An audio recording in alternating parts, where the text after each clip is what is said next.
ഇന്ന് ഞാൻ നടാൻ പോകുന്നത് കൂർക്കയാണ് കേട്ടോ. ഒരു കൂർക്ക തണ്ടുമെന്ന് പൊടിച്ചു വന്നിട്ടുള്ള കൂർക്കയാണിത്. അത് ഞാൻ ചാക്കിൽ നട്ടിട്ട് ചാക്ക് നിറയെ കൂർക്ക എങ്ങനെ ഉണ്ടാക്കാം എന്നുള്ളതാണ് നിങ്ങളെ പരിചയപ്പെടുത്തുന്നത്. ഇതാണ് കൂർക്ക ആടാ, ഒരു തണ്ടുള്ളത്. അതിനൊക്കെ വേര് അവിടെ നിന്ന് പിടിക്കുന്നതാണ്. അപ്പം ഈ 3 ചാക്കിലിട്ട് നമുക്ക് നടാം. 3 ചാക്കിലായിട്ട് നടാം. അതിന് വേണ്ടിയിട്ട് മണ്ണോട് റെഡിയാക്കിയിട്ടുണ്ട്. അതിന് വേണ്ട വളം ചാരം ഇത്ര എടുത്തിട്ടുണ്ട്, ചാണം ഇത്ര ഉണ്ട്. ഇതൊന്നും നമുക്ക് മിക്സ് ചെയ്യാം. അല്ലാണ്ട് കൂർക്ക അതിൻ്റെ പേരിൽ നമുക്ക് വേറെ ഒരു സാധനം ഒന്നും മിക്സ് ചെയ്യേണ്ട ആവശ്യമില്ല. ചെയ്യാടാ. ഒരു മണ്ണിൽ ഇട്ടു.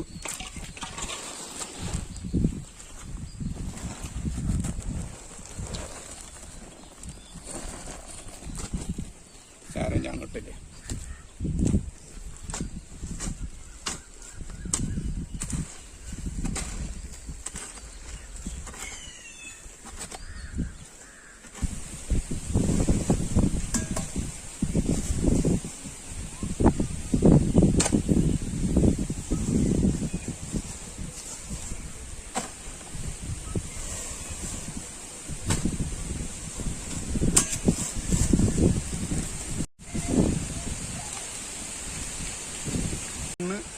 മൂന്ന് ചാക്കിലും നിറച്ച് കഴിഞ്ഞിട്ട് കേട്ടോ. അപ്പൊ പകുതി ചാക്ക് നമ്മൾ നിറച്ചിട്ടുള്ളൂ കേട്ടോ. കണ്ട ചാക്കിന് മടക്കി വെച്ചിരിക്കുന്നു. പിന്നെ പകുതി ചാക്ക് നിറച്ചിട്ടുള്ളൂ. അത് ഇനിയൊരു ഇത്രയ്ക്കും കൂടി വലുതായിട്ട് വേണം വീണ്ടും ചെയ്യാനായിട്ട്. അത് ഞാൻ പറഞ്ഞുതരാം കേട്ടോ. കണ്ട ഇത്ര നീളമാണ് ഇതിനുള്ളത്. നല്ല മഴയും വരുന്നുണ്ട്.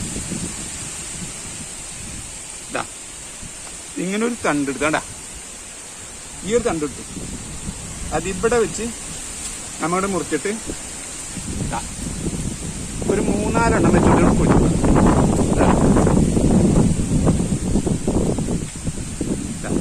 ഇതൊക്കെ പൊടിച്ചു വന്നോളൂ കേട്ടോ.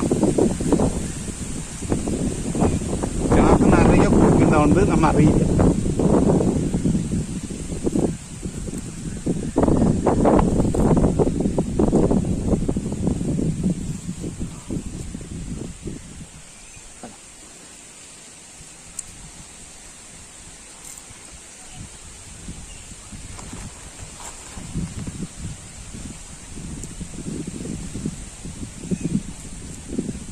ഇതേമാതിരി നടാട്ടോ. അപ്പൊ ഞാൻ നടണം എന്താണെന്ന് വെച്ചാൽ മേലെ ഒരു ലെയറും കൂടിയും നടണം നമുക്ക്. എന്നാലാണ് നമുക്ക് അതിന്റെ പേരിലാണ് ചാക്ക് ഞാൻ പകുതി മടക്കി വെച്ചിട്ടുള്ളത്. ഇതാണ്ട് ഇതാക്കി കഴിഞ്ഞാൽ ഇത് അടിയിൽ നമുക്ക് ഇനി വളം ഇടേണ്ട ആവശ്യമില്ല. അതുകൊണ്ട് ഞാൻ ഇപ്പൊ തന്നെ ചാണവും ചാരമൊക്കെ ഇത് മിക്സ് ചെയ്തിരിക്കുന്നത് കേട്ടോ. ഇനി നമുക്ക് അടിയിൽ വളം ചെയ്യാൻ പറ്റില്ലല്ലോ. അപ്പൊ ഇത് തന്നെ ഒന്നിച്ച് ചെയ്യണം. ഇതേ മൈര കൊണ്ട് നടുക. 3 പൊടി ഇതിലുള്ള ചാക്കിനുള്ളതായിട്ടുണ്ട്. ഇനി ബാക്കി കുറച്ചുണ്ട്, അത് നമുക്ക് വേറെ നടാം. ഇതിപ്പോ ഞാൻ കാണിക്കാൻ വേണ്ടിയിട്ടാണ് ഇങ്ങനെ നട്ടിട്ടുള്ളത്. ഇതിപ്പോ ഇങ്ങനെ അടുപ്പിച്ച് നട്ടതിന്റെ പേരിൽ കായ്ഫലം കുറയും എന്നുള്ളൊരു ധാരണ വേണ്ട. കായ്ഫലം ഒരിക്കലും കുറയില്ല. അങ്ങനെയുണ്ട്. ഇനി ഇത് പൊടിച്ച് വന്നതിന് ശേഷം ഇനി ഇത് പൊടിച്ചു വരും. ഇത് പൊടിച്ചു വന്നതിന് ശേഷം ഈ ലെൻസിൽ തന്നെ ഒരുപാട് കൂടെ പൊടിച്ചു വന്നതിന് ശേഷം ഇത്ര ചാക്കിന്റെ ഏതാണ്ട് ഒരു ലെയറും കൂടി ആകുമ്പോൾ നമുക്ക് വീണ്ടും ഇതിൽ മണ്ണിട്ട് കൊടുക്കുക. ഇതപ്പം ഇത് ഒടിക്കണ്ട കേട്ടാ. അപ്പൊ ഇതിങ്ങനെ മടക്കി വെച്ച് കഴിഞ്ഞിട്ട് ഇതാ ചാക്കിൽ ഞാൻ കാണിക്കില്ല, ഇവിടെ ഞാൻ കാണിച്ചു തരാം. ചാക്കായിട്ട് ഒരു കൂട്ടിക്കോളും. ഇപ്പൊ ചാക്കിന് ഇതിങ്ങനെ പൊടിച്ചിങ്ങനെ നിൽക്കുകയാണെങ്കിൽ ഒരു ലെയർ എടുത്ത് ഇതിങ്ങനെ മണ്ണിടാം കേട്ടാ.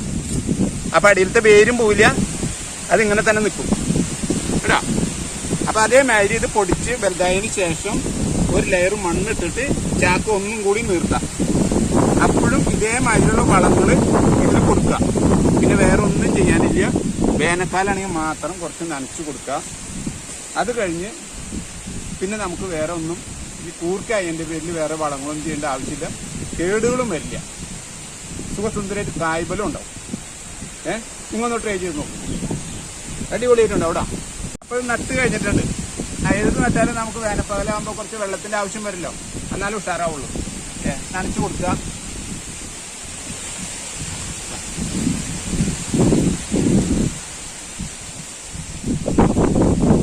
ഇത് അടുത്തു നിന്നുള്ള കണ്ടീഷനിൽ ഒരിക്കലും കായ്ഫലം കുറയില്ല കേട്ടോ. ഞാൻ പ്രത്യേകം പറയുന്ന കായ്ബലം കുറയില്ല, നിറച്ച് ഇതുണ്ടാവും. ഇത് നമുക്ക് ഇനിയിപ്പോ വർഷക്കാലോ വേനൽക്കാലോ അങ്ങനെയൊന്നുമില്ല, ഞാൻ അങ്ങനെ നോക്കാറില്ല. നമുക്ക് ഇഷ്ടമുള്ള സമയത്ത് നമുക്ക് ചെയ്യാൻ പറ്റുന്ന സമയമാണെന്നുണ്ടെങ്കിൽ നമ്മൾ ചെയ്യാം. അതായത് വെള്ളക്കെട്ടിൽ കൊണ്ട് നടുന്നില്ലാരും. അപ്പൊ അങ്ങനെയുള്ള അവസ്ഥ നമുക്ക് ചെയ്യാൻ പറ്റുന്നുണ്ടെങ്കിൽ എപ്പോൾ വേണമെങ്കിലും ചെയ്യാം. ഒരു സാധനം കൂർക്ക അങ്ങനത്തെ ഒരു സാധനമാണ്. അപ്പം ഇതിൽ ഞാൻ നട്ടിട്ടുണ്ട്. വെള്ളം കഴിഞ്ഞു, ഇതും കഴിഞ്ഞു. അപ്പൊ പൊടിച്ചു വന്നു കഴിഞ്ഞാൽ ഞാൻ പറഞ്ഞത് മറക്കരുത്, ഇതിനെ പൊട്ടിക്കരുത്. പൊട്ടിക്കാതെ ഇങ്ങനെ തന്നെ മണ്ണിടണമെന്നാണ്. ഞാനിപ്പോൾ ഈ ചെടിയിൽ കാണിച്ചു തന്നെ എങ്ങനെ പറഞ്ഞിരുന്നു. ഇതിലിങ്ങനെ തന്നെ പൊട്ടിക്കാതെ കൊണ്ട് ചാക്ക് പൊന്തിക്കുക, മണ്ണ് ഓരോന്നിന്റെ ലെയറിന്റെ ഒടിക്കാതെ ഇങ്ങനെ തന്നെ ഇടുക കേട്ടോ. അപ്പോഴാണ് അടിയിലത്തെ കടയമെന്ന് പേര് ഉണ്ടല്ലോ, അതങ്ങനെ നിൽക്കുള്ളൂ. ഇതിങ്ങനെ പിടിച്ചും കഴിഞ്ഞ് ഇടുക. എന്നിട്ട് മണ്ണിട്ട് ലെയറിട്ട് പൊന്തിച്ചതിന് ശേഷം ചാക്കൊന്ന് പതുക്കണം നിർത്തി കൊടുക്കുക. അപ്പൊ രണ്ട് ലെയറിലും അടിയിലും മേലെയായിട്ട് നമുക്ക് കായ്ഫലം ഉണ്ടാവും കേട്ടോ. അപ്പൊ ഇതാണ് ഞാൻ കൂർക്ക നടുന്ന രീതി. നിങ്ങൾക്ക് ഈ വീഡിയോ ഇഷ്ടമായിട്ടുണ്ടാവുമെന്ന് ഞാൻ വിചാരിക്കുന്നു. എല്ലാവർക്കും നന്നായിട്ട് കൂർക്ക ഉണ്ടാവട്ടെ.